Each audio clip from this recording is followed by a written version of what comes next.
আজি আমি ইয়াত মছলপুৰ সমষ্টিত এটা বাইক ৰেলী আমি ইয়াত অনুষ্ঠিত কৰিছোঁ।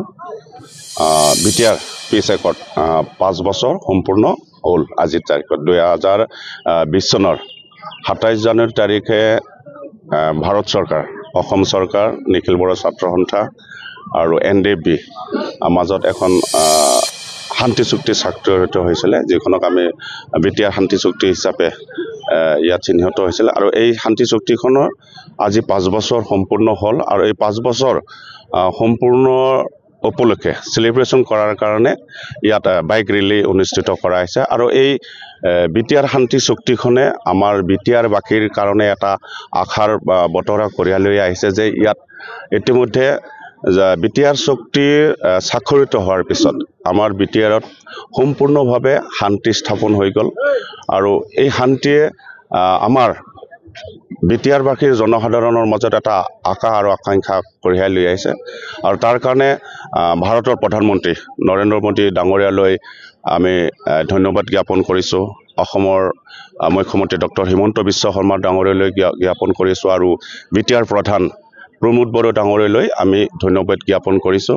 আৰু আজিৰ এই বিটিআৰ চৰকাৰৰ উদ্যোগতে ইয়াত বাইক ৰেলী উলিওৱা হৈছে, যাতে 5 বছৰ সম্পূৰ্ণ হ'ল। আৰু এই 5 বছৰৰ সম্পূৰ্ণ উপলক্ষে মছলপুৰ সমষ্টিত বুলি নহয়, আমাৰ মছলপুৰ জিলাৰ অন্তৰ্গত 4টা ককলাবাৰী, দিহিৰা, বাগানপাৰা আৰু Musalpur 500 bike, total 2000 bike rally উলিওৱা হ'ব। প্ৰতিটো সমষ্টিত 500কৈ।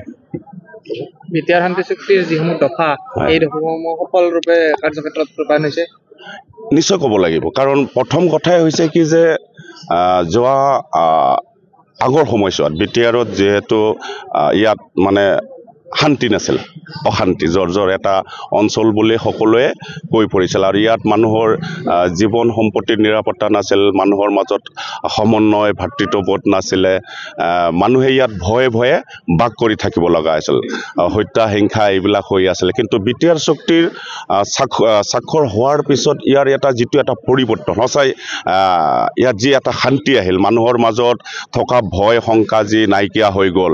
আৰু ইয়াত থকা আমাৰ যিটো সমন্বয় নোহোৱা আছিল, সেই সমন্বয় আমাৰ ইয়াত থকা বিভিন্ন জাতি জনগোষ্ঠীৰ মাজত সমন্বয় ঘূৰি আহিল, বন্ধুত্ববোধ হ'ল, ভাতৃত্ব গঢ়ি উঠিল। গতিকে আমি ক'ব লাগিব যে বিটিআৰ চুক্তিখন হোৱাৰ কাৰণে ইয়াত শান্তি ঘূৰি আহিছে। আৰু এই শান্তিয়ে আমাক এটা নতুন আশাৰ বতৰা আমাক কঢ়িয়াই আনিছে আমাৰ মাজলৈ। বিটিআৰ চুক্তি আজিৰ দিনতে 2020 চনত হৈছিল, গতিকে আজি 5 বছৰ পূৰ্ণ হ'ল। যেতিয়া বিটিআৰ চুক্তি হ'ল তাৰ পাছত বিটিআৰৰ প্ৰশাসন আমাৰ শ্ৰদ্ধাৰ প্ৰমোদ বড়ো ডাঙৰীয়াই যেতিয়া হাতত ল'লে, তেতিয়াৰ পৰা এই বিটিআৰ অঞ্চলত শান্তি ঘূৰি আহিছে। গতিকে সকলোৰে মাজত ভাতৃত্ববোধ, সম উন্নয়ন, বিকাশ এইবোৰ হৈ আছে। গতিকে এই বাৰ্তাটো আমি জনসাধাৰণৰ ওচৰত প্ৰেৰণ কৰি যাতে বিটিআৰত শান্তি আহিছে, সকলোৱে ভালদৰে মিলা প্ৰীতিৰে ইউনিটিভাৱে লগ লাগি আকৌ বিটিআৰক ভাৰতবৰ্ষৰ ভিতৰতে নহয় বিশ্বৰ ভিতৰতে এজন সৰ্বশ্ৰেষ্ঠ অঞ্চল কৰাৰ কাৰণে আজি এই ৰেলীখন আহ্বান কৰা হৈছে। কিমান বাইক হ'ব ইয়াত? 500 বাইক হ'ব। 500 বাইক হ'ব ইয়াত।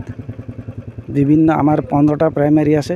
এই 15টা প্ৰাইমাৰীৰ পৰা প্ৰত্যেক প্ৰাইমাৰী বুথৰ পৰা ইয়াত আমাৰ যিটো কেন্দ্ৰৰ পৰা যিটো নিৰ্দেশ, সেই নিৰ্দেশ মতে আমাৰ 500 দিয়া হৈছিল। আমাৰো 500 বাইক ৰেলী ইয়াত হ'ব আজি। ইয়াৰ পৰা আমি পোনে নিকাশী হাইস্কুল, নিকাশী হাইস্কুলৰ কাষেৰে অকণমান গৈ চাৰিআলিৰ পৰা আকৌ আমি উত্তৰমুৱা হৈ নিকাশী বাজাৰৰ পৰা এনেকৈ ঘূৰি আহি কৈৰিচুকৰ পৰা দুমনিৰ পৰা চৰাইমাৰী আৰু থমনাত আমাৰ এণ্ডিং হ'ব।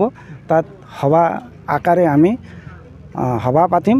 তাৰপিছত লঘু আহাৰ গ্ৰহণ কৰি আমি চবে এৰাই দিম। নতুনকৈ আজি কি মেছেজ দিব ৰাইজক? আজি ৰাইজক মই মেছেজ এইটোৱে দিব বিচাৰোঁ, চাওক, যিহেতু ইয়াত শান্তি ঘূৰি আহিছে, শান্তি অহা মানে হ'ল প্ৰগতি হয় কেতিয়া? ইউনিটি, সমবিকাশ। গতিকে সকলোৱে এই যিটো বিটিআৰত শান্তিটো স্থাপন হৈছে, এই শান্তি স্থাপনটো যাতে পৰৱৰ্তী দিনত কোনো বিঘ্নিতি নহয়, সকলোৱে ভাতৃত্ববোধেৰে একেলগে কাম কৰি যাতে ইয়াক আকৌ আগুৱাই লৈ যাব পাৰোঁ, তাৰ কাৰণে সকলোৱে যাতে কাম কৰে, সেইটোৱে মই ৰাইজক আহ্বান কৰিব বিচাৰোঁ।